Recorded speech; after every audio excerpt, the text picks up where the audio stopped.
இந்த வீடியோ நம்ம பார்க்க போகிறது மரிவா இன்ஜெக்ஷன். ஐபிஆரில் one of the important topic. ஆன்ட்ரிபிள் ஆர்டர் ஏற்கனவே நம்ம பிளேலிஸ்ட்டில் வீடியோ இருக்குது. அதை தொடர்ந்து வர்ற ஒரு இன்ஜெக்ஷன் தான் இந்த மரிவா இன்ஜெக்ஷன். ஆன்ட்ரிபிள் ஆர்டரை பற்றி நான் ஏற்கனவே பேசியிருக்கேன், உங்களுக்கு தெரியும். ஒரு பிளைன்டிஃப் நினைக்கிறாரு, இந்த வழக்குக்கு தேவையான முக்கியமான எவிடன்ஸ் அவனோட பிளேஸில் இருக்குது, டிஃபெண்டோட பிளேஸில் இருக்குது, நான் சர்ச் பண்ணுறதுக்கு எனக்கு ஆர்டர் கொடுங்க. அதுதான் ஆன்ட்ரிபிள் ஆர்டர், ஆண்டன் பில்லர் ஆர்டர்.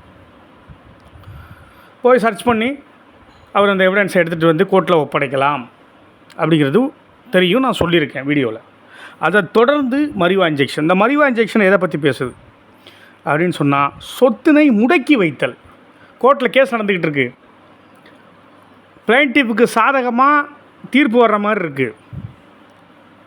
பிளான்டிஃபுக்கு சாதகமாக தீர்ப்பு வந்தால் காம்பன்சேஷன் கொடுக்குற மாதிரி இருக்கும். இன்ஃப்ரிஞ்ச்மெண்ட் நடந்திருக்குன்னு சொன்னால் காம்பன்சேஷன் கொடுக்குற மாதிரி இருக்கணும். காம்பன்சேஷன் கொடுக்குற மாதிரி இருந்தால் காம்பன்சேஷன் கொடுக்கணும்.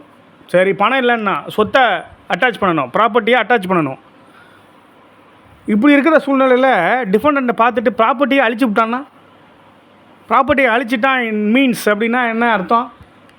சொத்தை வேறு யாருக்கோ பேருக்கு மாற்றி விட்றது, இல்லை சொத்தை வித்துடுறது, ஏதோ ஒன்று செய்கிறான் அப்படின்னு சொன்னால் என்ன நடக்கும்? காம்பன்சேஷன் கொடுக்க முடியாத போயிடும் பிளைன்டிஃபுக்கு.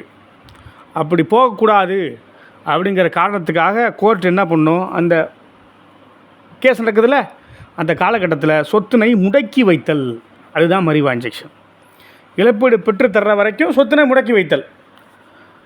சரி, டிபெண்டன்ட் மேலே தப்பே இல்லை அப்படின்னு வர்ற சூழ்நிலையில், எதிர்த்தரப்பு மேலே தப்பு இல்லைங்க அப்படிங்க வர்ற சூழ்நிலை என்ன பண்ணுவாங்க? கோர்ட் சொத்தை திருப்பி அவன்கிட்டே கொடுத்துருவாங்க. சரி, தப்பு இருக்குது அப்படின்னு சொன்னால் சொத்தை விற்று காம்பன்சேஷன் ஒப்படைப்பாங்க. அது கோர்ட்டோட பொறுப்பு. அது வரைக்கும் கோர்ட்டு தன்னோட பாதுகாப்பில் அந்த ப்ராப்பர்ட்டியை மெயின்டைன் பண்ணணும். இதுக்கு பேர் தான் மரிவா இன்ஜெக்ஷன். இந்த மரிவா இன்ஜெக்ஷனுக்கு இன்னொரு பேர் என்னென்னா ஃப்ரீசிங் இன்ஜெக்ஷன். மரிவா இன்ஜெக்ஷனுக்கு இன்னொரு பேர் என்ன? Freezing injection. இங்கே ஒரு முக்கியமான கேஸ் இருக்குது மரிவா இன்ஜெக்ஷனில்.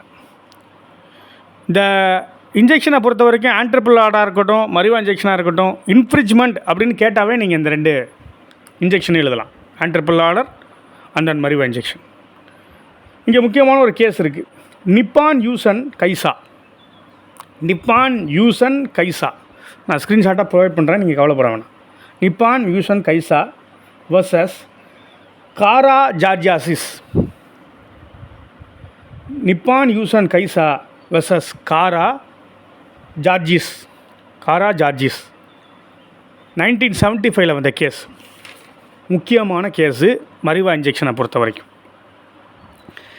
இதில் இந்த கேஸில் என்ன சொல்ல வராங்கன்னா, ஒரு 3 கப்பல்களை வாடகைக்கு விட்ருக்கான் ஒரு ஓனர். அவன் ஜப்பான் நாட்டை சேர்ந்த ஒரு ஓனர், ஓகேவா? அந்த 3 கப்பலை வாடகைக்கு விடும்போது ஒரு ஒப்பந்தம் போட்டிருக்கான், இந்த மாதிரி வாடகை கொடுத்துடணும் அப்படின்னு சொல்லி ஒரு ஒப்பந்தத்துலேயே போட்டிருக்கான். ஆனால் வாடகை கொடுக்கலை, வாடகைக்கு எடுத்தவன் வாடகை கொடுக்கல. இப்போ என்ன பண்ணுறான், இந்த ஷிப்பு ஓனரு கேஸ் போடுறான். கேஸ் போட்டால் அவங்க வாடகை கொடுக்கலங்கிறது உறுதியாகுது. இந்த மீன் டைம் என்ன பண்ணுறான், காம்பன்சேஷன் கிளைம் பண்ணல அவன். அப்போ எனக்கு தெரியுங்க, லண்டன் பேங்க்கில் இவங்க பணம் வச்சுருக்கானுங்க, ஃபண்டு வச்சுருக்கானுங்க. நீங்கள் இந்த ஃபண்டை ஃப்ரீஸ் பண்ணி வைக்கலன்னு சொன்னால் என்ன நடக்கும்னு சொன்னால், அவன் அந்த கேஷை அழிச்சிருவானுங்க, வேறு வகையில் யூஸ் பண்ணிடுவான், வேறு யாருக்கும் மாற்றி விட்டுருவான், அழிச்சிருவான்.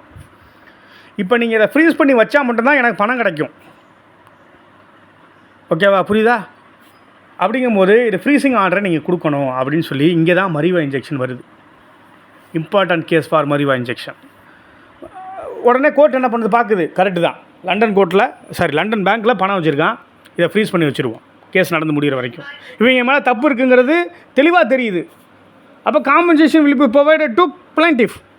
அப்படிங்கும்போது இந்த பணத்தை ஃப்ரீஸ் பண்ண மட்டும் அதை கொடுக்க முடியும்னு சொல்லி பணத்தை ஃப்ரீஸ் பண்ணிடுது, ஓகேவா? ஏன்னா அவன் தான் வாடகை தரலையா, வாடகை தரல, கேட்டால் கதை சொல்கிறான், கான்ட்ராக்டை மீறிட்டான். சரி, எப்படி அவன்கிட்ட அந்த பணம் வாங்குறது? ஆனால் லண்டன் பேங்க்கில் இவங்க பணம் வச்சுருக்காங்கிறது பிளைன்டிஃப்க்கு நல்லா தெரியுது. ஸோ அதனால தான் ஃப்ரீசிங் ஆர்டர் கேட்குறான். அங்கே வந்தது தான் என்ன இன்ஜெக்ஷன் அப்படின்னு சொன்னால் மரிவா இன்ஜெக்ஷன். இந்த கேஸில் வந்தது நிப்பான் யூசன் கைசா கேஸில் வந்தது 1975 வந்த case. Very very important case for Mareva injection. உங்களுக்கு இது மரிவா இன்ஜெக்ஷனுக்கு இதை ஒரு கேஸ் போதும். ஸ்டெடிலாவை ஃபாலோ பண்ணுங்கள், சப்ஸ்கிரைப் பண்ணுங்கள்.